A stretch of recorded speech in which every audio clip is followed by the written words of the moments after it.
All right, so I've got the guys of Glass Generation on the line. I'm going to go ahead and give them the chance to introduce themselves. Hey, my name is Lo Kuei. I play the drums and I sing.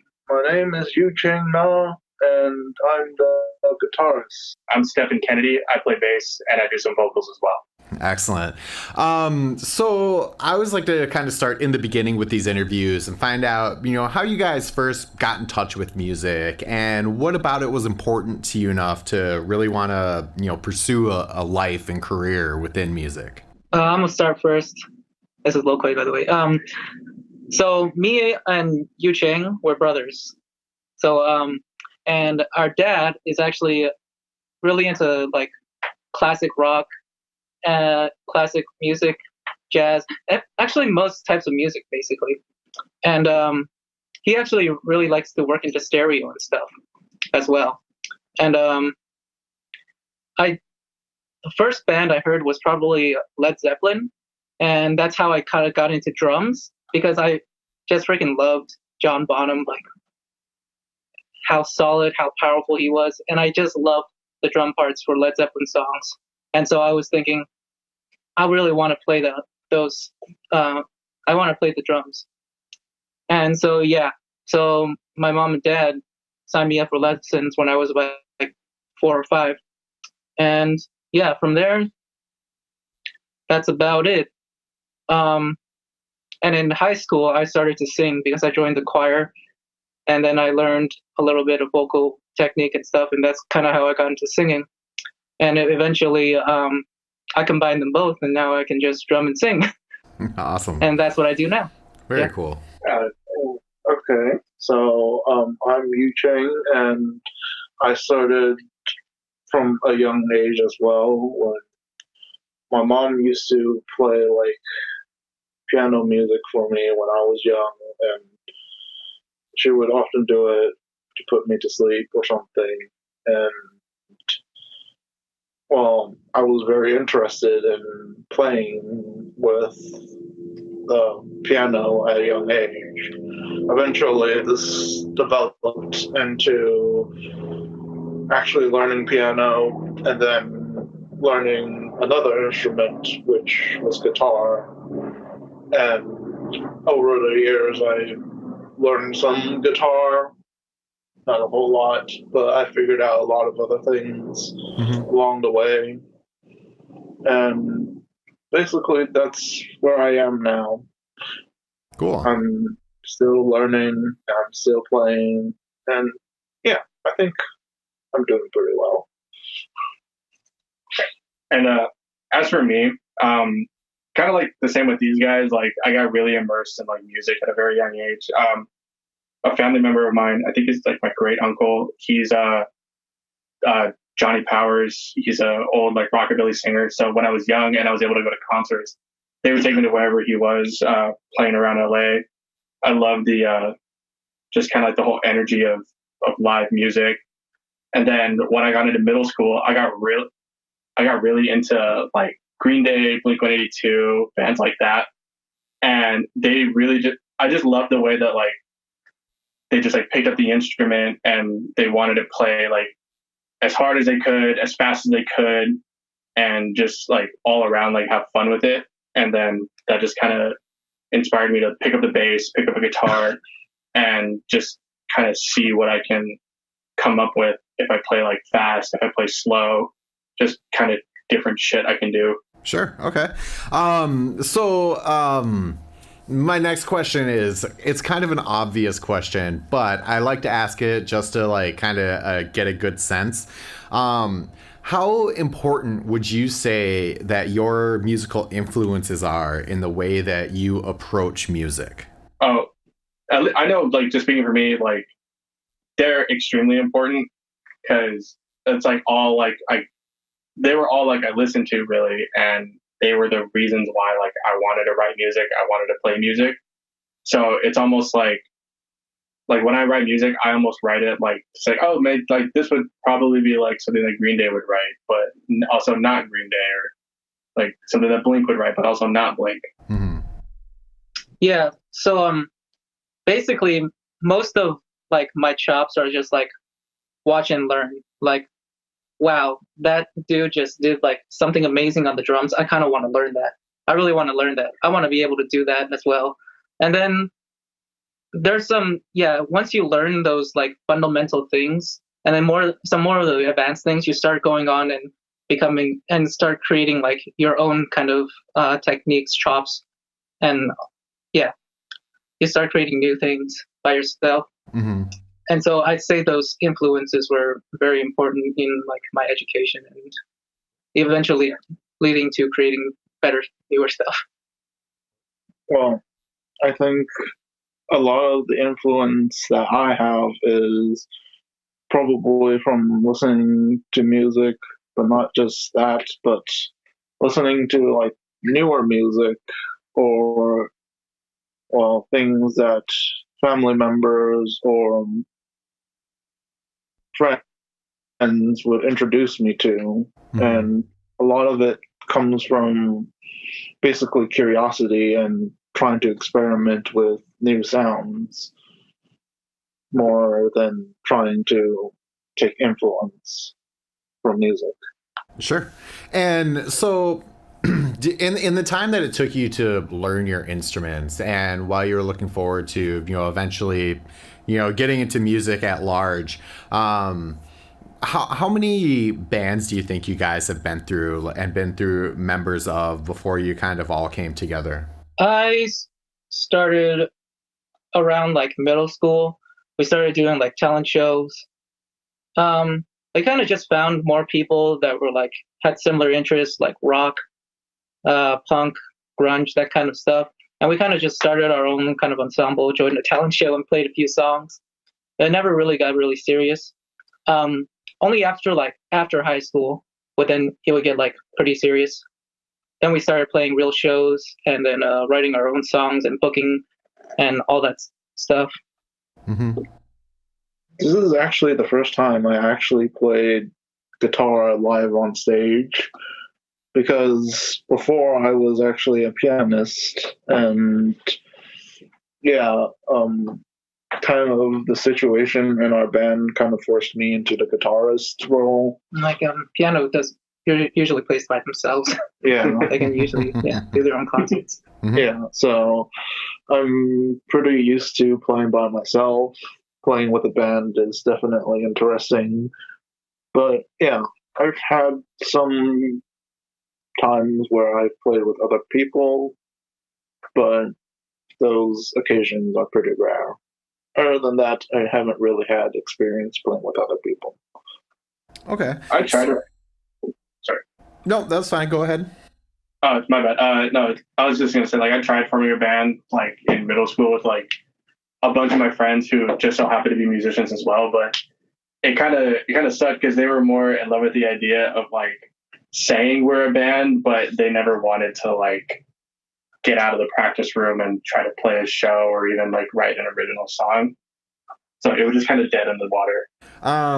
So with those types of experiences kind of under your belt, what brought you guys together? What is Glass Generation about? As far as like origins, it was after high school. I was like, you know what? I want to try this band thing one more time. So I didn't really know a whole lot of people in like my scene who played music, or played instruments, I should say. And then I found this website called Bandmix, and it gives like this extensive list of like musicians who also sign up for the website who are in the area, similar music taste. They would do like email auditions and shit like that. And I found Loquay's profile on there, and I was like, this guy seems fucking cool. And funny enough, he was only like the second I reached out to like 10 different people. He's like the second person that responded, but like the first person to actually be like, oh yeah, like I'll come out to practice and actually show. Nice. Yeah, on my end, I was also in one of those like dead end bands that like we were meeting up and we were practicing, but it was kind of just like for fun. We weren't really trying to make a career out of it. And me personally, I was I intend to make music my career. So I was looking for other places to play because I was getting nowhere with my own band. So I just set up a profile there, and then yeah, one day Stefan just hit me up, and it was like, okay, I'll go out to Torrance. It's not that far from where I live, and we jammed, and it was pretty cool. We had yeah, they were pretty solid, and so we kind of just formed a band Nice. right there on the spot. Yeah. And for me, I kind of joined this band late because they originally had a different guitarist, and I was basically the person that drove my brother to Torrance in for so that they could practice. And then usually I would just stay there and give my critiques about it. But then the guitarist for their band quit, so I was forced to be put in as their sort of backup until they could find a new guitarist. But then I kind of just stood around. Right place, right time. Yeah, he came a lot after. He came after like a couple different lineup changes. Yeah. Awesome. So now that you guys are together, are you guys currently looking at recording an EP, getting out and doing shows? You know, what steps are you guys currently on? Yeah, we put out like a single back in January. It's everywhere on Spotify, Apple Music, everywhere you stream. It's called David's Song. As of right now, we're just booking shows. We're gonna hit the studio with Alex Estrada. He's worked with bands like Touche Amore, Joyce Manor. He's recently worked with like Rotting Out, like an LA-based like hardcore band, and we're gonna record our first full-length album. And so what sort of promotion circuit are you looking at after that? Right after currently we're planning a tour for the summer, likely going to start in like late June, early July. Since it's going to be like our first run, we're probably just going to stay in California, drive up and down the coast. But yeah, hopefully we'll be able to meet some awesome people and just play our album from start to finish. Sure. Yeah, that's very cool. So how about each of you kind of take a turn sharing a memory of, you know, something really prominent that happened to you surrounding music, whether it was something inspirational or, you know, something else that just kind of motivated you to keep going? For me, it was because I'm sure every musician has been down this road, like more than once. You just kind of sit back and you're just kind of like, oh, like, where the fuck am I? Like, is this going anywhere? Like, where the fuck am I with this? And then you go play places like the Whiskey A Go Go or like a random fucking backyard in San Diego County, and you see the energy, you see the smile on people's faces when you're playing your music, and it's just like, okay, yeah, this is why I'm doing it. Like, this is fucking awesome. This is kind of unrelated. I know his was like kind of inspirational, but this is my most this is my favorite moment. Sure. As a musician, and I was having friends over. We were jamming in my garage, basically, and so I don't know who, but I think one of my neighbors called over the police, and then the police they made like a noise complaint, and the police came over, and then they kind of like started jamming out to the music that we were playing. Nice. I think one of them picked up like a bass or something, and then started playing with us, and then. Yeah, he was just like super chill about it, and was like, "Okay, that was pretty fun, but then you guys can turn it down a little bit." It was like because at the time we were teenagers because so we were teenagers and we wanted to like, you know, crank everything up, like put everything at max volume, and then at that time, it was pretty dumb, but it was pretty funny to me. Yeah, that's cool. Well, probably one of the most influential things to happen to me recently was probably our first show together, because our first show together was at the Whiskey A Go Go, and it was like a huge step up from where we were before. well, where they were before, because I wasn't playing at that point.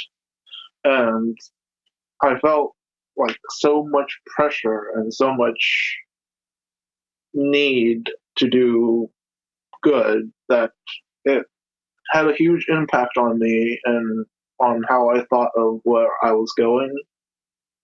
And I feel like it probably had a huge impact on us as a whole, together, as a band. Yeah. Make me cry over Awesome. Nice. Well, you did mention that you do have a single out.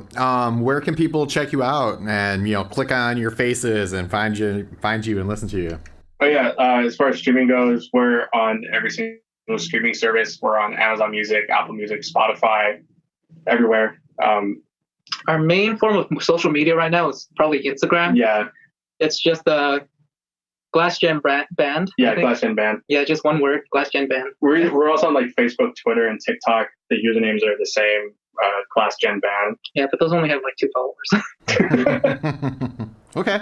And so I always like to give the people that I'm interviewing the chance to just put out a general message, something that you feel you vibe with, that you just want to put out there. Keep going. Fuck the haters. Yeah.